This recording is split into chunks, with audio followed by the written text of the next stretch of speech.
జై శ్రీకృష్ణ. ఆనంది చెన్నైలో ఉండేవారు. వాళ్ళిద్దరికీ చక్కనైన ఇద్దరు ఆడపిల్లలు ఉండేవారు. వాళ్ళు చాలా సంతోషంగా ఉండేవారు. ఆనంద్ జాబు చేస్తూ ఉండేవాడు. ఇలా చేస్తూ ఉండగా ఒకరోజు అనుకోకుండా జాబులో నుంచి ఆనంద్ని తీసేశారు. ఆనంద్ చాలా బాధపడుతూ ఇంటి దగ్గర కూర్చున్నాడు. అప్పుడు ఆనంది ఏమిటండి ఇలా ఉన్నారు అని అడగగా జరిగింది చెప్తాడు. అప్పుడు వాళ్ళిద్దరూ కూడా చాలా బాధపడతారు. రోజులు గడుస్తున్నా సరే ఆనంద్లో మార్పు కనిపించలేదు. చాలా బాధగా ఉండేవాడు. అప్పుడు ఆనంది ఇలా అనుకుంటుంది, ఊరు నుండి అత్త మామని పిలిపిద్దాము, లేదంటే తిని ఎలాగే ఉండిపోతున్నారు, అసలు భోజనం కూడా సరిగ్గా చేయట్లేదు అనుకుని ఫోన్ చేసి వాళ్ళిద్దరిని పిలిపిస్తుంది.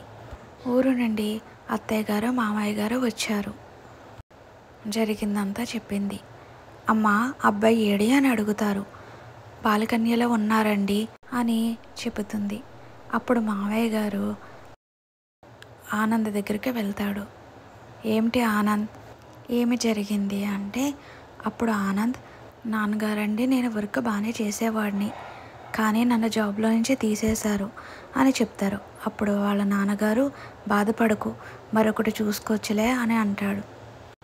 కానీ ఆనంద్కి మాత్రం బాధ అలాగే ఉంటుంది. చాలా ఆలోచిస్తూ ఉంటాడు. ఆనంద్ బాలకన్య నుండి రోడ్డుకి అటువైపు చాలా చెత్త వేసేవారు. ఆనంద్ నాన్నగారు కూడా అలా బాలకన్యలో చాలా సేపు నుంచుంటారు. వాళ్ళు అలా చూస్తూ ఉండగా అక్కడికి ఒక చెత్త ఏరుకునే అతను వచ్చి ఒక ప్లాస్టిక్ సంచిలో అక్కడున్న పేపర్లన్నీ ఏరుకుని ఆ సంచిలో వేసుకుని వెళ్తాడు.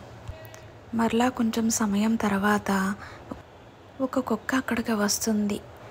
చెత్తలో కొంచెం ఆహారం దొరికితే అది తినేసి వెళ్ళిపోతుంది. మరలా కొంత సమయానికి ఒక అతను వస్తారు, ఒక ప్లాస్టిక్ సంచి తీసుకుని. దాంట్లో తనకు కావాల్సిన ప్లాస్టిక్ బాటిల్స్, ప్లాస్టిక్ సంబంధించినవన్నీ దాంట్లో వేసుకుని వెళ్ళిపోతాడు. కొంత సమయం తర్వాత ఒక ఆవు అక్కడికి వస్తుంది. వచ్చి ఆ చెత్తలో ఉన్న కూరగాయలని తినేసి అక్కడి నుండి వెళ్ళిపోతుంది. మరలా కొంత సమయానికి ఒక అమ్మాయి అక్కడికి వస్తుంది. అక్కడున్న పాత చీరలో గట్ట అక్కడ దొరికితే అవి తీసుకుని అక్కడ నుండి వెళ్ళిపోతుంది. ఇదంతా చూస్తున్న ఆనంద్ వాళ్ళ నాన్నగారు ఆనంద్తో ఇలా అంటారు, మనం వద్దనుకున్న పాడేసిన చెత్తలోనే అంతమందికి అన్ని రకాలుగా ఉపయోగపడుతుంది, కానీ నువ్వు నీ ఒక్క జాబు పోయిందనే నువ్వు చాలా విచారంగా అయిపోయావు.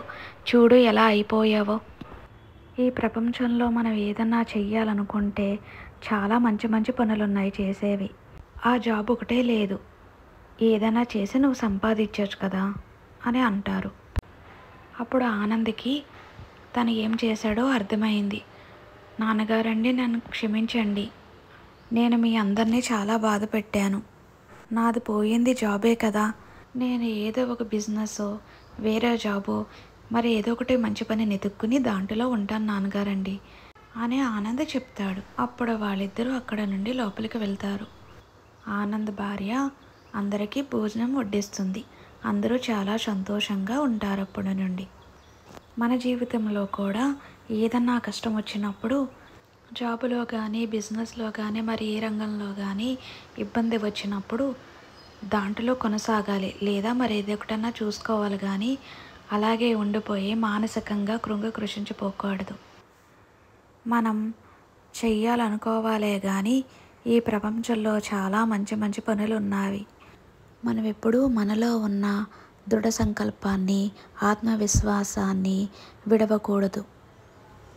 ఇటువంటి మంచి మంచి కథలు మీకు కావాలంటే మా ఈ ఛానల్ని లైక్ చేయండి, షేర్ చేయండి, కామెంట్ చేయండి, సబ్స్క్రైబ్ చేద్దాం మర్చిపోకండి.